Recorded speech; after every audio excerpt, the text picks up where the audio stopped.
मैं Tony Stark हूं। मैं बेहतरीन चीजें बनाता हूं, कभी कभार दुनिया को भी बचाता हूं। तो फिर मुझे नींद क्यों नहीं आती?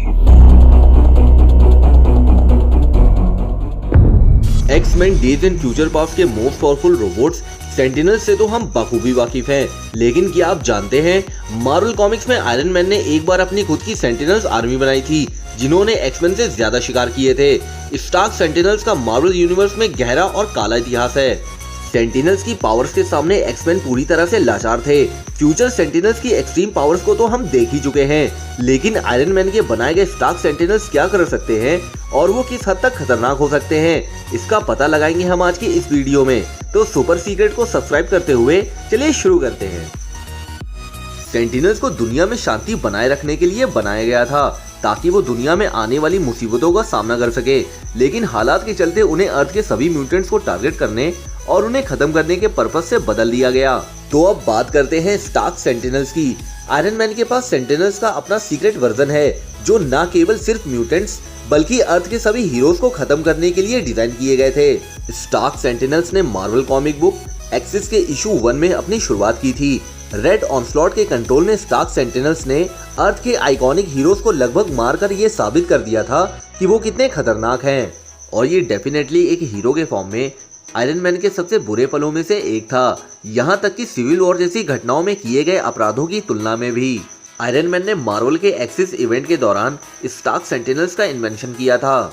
मार्वल कॉमिक एक्सिस के फर्स्ट इशू में शातिर रेड स्कल चार्ल्स जेवियर की एबिलिटीज को चुराकर उनकी पावर को यूज करना चाहता था, ताकि वो खुद को रेड ऑनस्लॉट में बदल सके।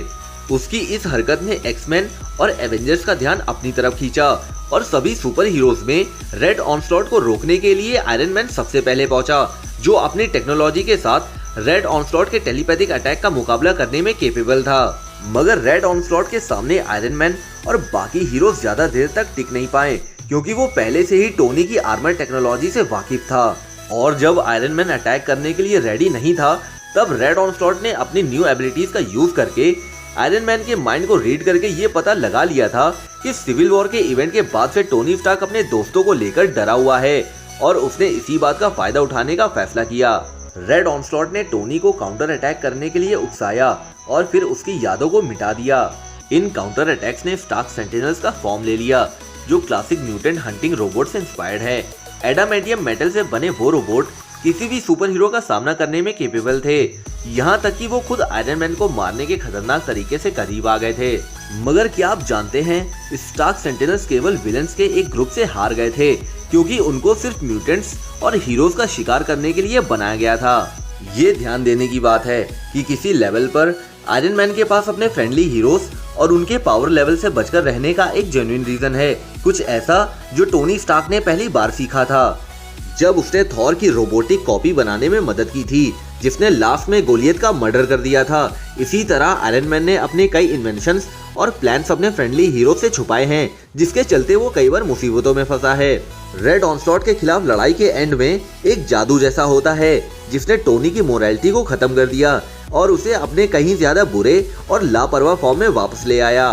दी darker version of Iron Man, जिसे सुपीरियर आयरन मैन भी कहा जाता है, जिसने स्टार्क सेंटिनल्स के पीछे की स्ट्रेटजी को अपनाया और उन्हें अपग्रेड किया, ताकि वो उन्हें दुनिया भर के देशों में बेचकर अमीर बन सके।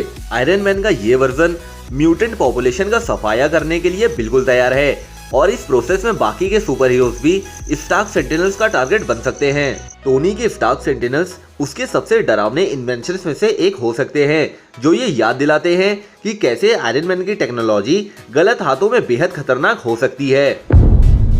तो दोस्तों, सुपर सीक्रेट की इस वीडियो के लिए बस इतना ही। हमारी वीडियो को लाइक, कमेंट और सब्सक्राइब जरूर करें, क्योंकि हम आपको बताते हैं सुपर सीक्रेट।